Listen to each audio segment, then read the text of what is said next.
আমাগো মাইয়ে গো জিনিস ভালো হইলো বা খারাপ হইলো তাতে কোনো যাই আসে না। আমাগো হইলো দাম কম হইলো কি না এটাতেই আমাকে যাই আসে। দাম কম হইলে আমরা সেইখানে উমরি দিয়া পইরা যাই। আজকে সেই ঘটনাই বলবো। তাই আসসালামু আলাইকুম, সবাই কেমন আছেন? আশা করি সবাই ভালো আছেন। নতুন একটা ভিডিও নিয়ে আপনাদের সামনে চলে আসছি, আশা করি সবারই ভালো লাগবে। আর সবাই কিন্তু লাইক কমেন্ট দিতে ভুলবেন না। সবাই আমার পেজে এসে লাইক কমেন্ট দিবেন আর পেজের সাথেই থাকবেন। তো যে ঘটনা হচ্ছে সেই ঘটনাই করলাম।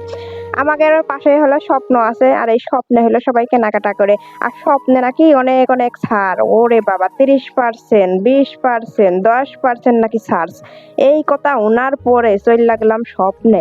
এই যে স্বপ্নে গেছি, স্বপ্নের মতো কেনাকাটা করব ভাবছিলাম। আজকে স্বপ্ন থেকে সব কিনে নিয়ে যা যা স্বপ্ন আছে ঘরে যা যা নাই সব কিনে নিয়ে আজকে চলে আসবো। গড়টা বরমু বস্তা বইটা কিনে নিয়ে আসবো। তো যে কথা সেই কাজ গেছিলাম স্বপ্নে। স্বপ্নে যে বড় একটা বাস্কেট নিছি, বড় একটা বাস্কেট নিয়ে ভাবতেছি আজকে বেশি বেশি করে কেনাকাটা করব। ও মা, ও মা, কি হলো? এখন যাইয়ে তো খালি দাম দেখতেছি। জিনিস পছন্দ হোক বা না হোক আগে খালি একটা দাম দেখতেছি যে এইটা আমি কিনতে পারবো নাকি, দেখি আমার বাজেটে আসে নাকি, এই টাকাটা হয় নাকি।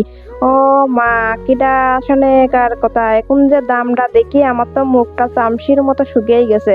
এটা আমি কেনবো কেমনে রে, কেনবো কেমনে? এত দাম দেখে কিনা যায়? হাই রে আল্লাহ, আল্লাহ তো গরিব করে কেন পাঠাইলো? স্বপ্ন আবারও প্রমাণ করে দিল আসলে গরিবের স্বপ্ন দেখা ঠিক না। গরিবের স্বপ্ন স্বপ্নই থেকে যায়। আমরা সারাদিন ওই মাটিতে ফলরে শুয়ে শুয়ে স্বপ্ন দেখি যে এটা করব সেটা করব, সেটা আর আমাগো পূরণ হয় না। সেই স্বপ্ন স্বপ্নই থেকে যায়।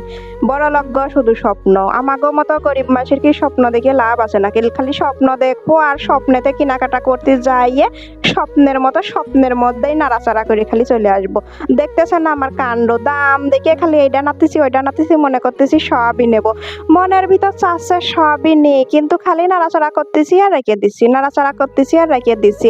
আর স্বামীর দিকে তাকাচ্ছি, করছি এটা কি নিবা, এই দেখো কত দাম। স্বামীর মুখের দিক তাকালে আর কিছু নিতে মন চায় না, কারণ স্বামীরই এই কব কি, স্বামী একা একা ইনকাম করে, একা একা ইনকাম করে চলাটা যে কি কষ্ট। এটা আবার আমাকে গ্রামের বউ চাচিরা বোঝে না। বউ চাচিরা মনে করে মনে হয় কত টাকা ইনকাম করে, কত কিছু খায়, কত সুন্দর সুন্দর ফ্যাশনে থাকে।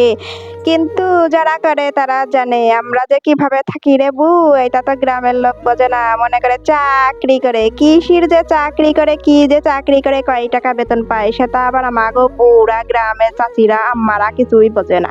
তারা কিছুই টের পায় না। তারা মনে করে কত টাকা ইনকাম করে, সব মনে হয় বোর পিছনেই খরচ করে, বই মনে হয় সব খায়, আমাকে কিছু দেয় না। আমাকে নাকি এইসব হাতের ময়লা। কিন্তু তারা যদি জানতো, তারা যদি বুঝতো, আমাকে রুম ভাড়া দিতেই সব শেষ হয়ে যায়। খাওয়ার কথা নাই বাদই দিলাম, আলু ভর্তা খালেও তো ওরা দেখে না।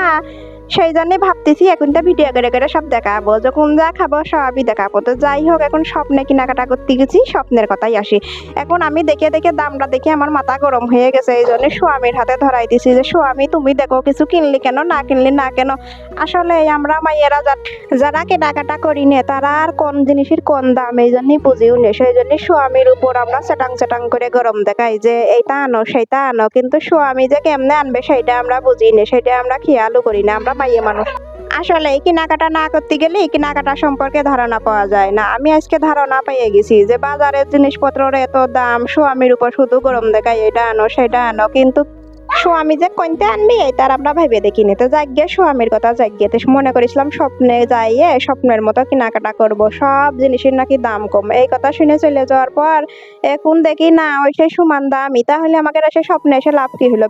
শুধু শুধু এসে সিরিয়াল দিয়ে দাঁড়াও, সিরিয়াল দিয়ে দাঁড়াইয়া ঠেলাঠেলি করে কি যে একখান কষ্ট। এসি রুমের ভিতরেও সেমন একটু গরম লাগে, এই একটা কথা। তো সবাই ভালো থাকবেন, টাটা বাই বাই, আর আমার ভিডিও বেশি বেশি দেখবেন।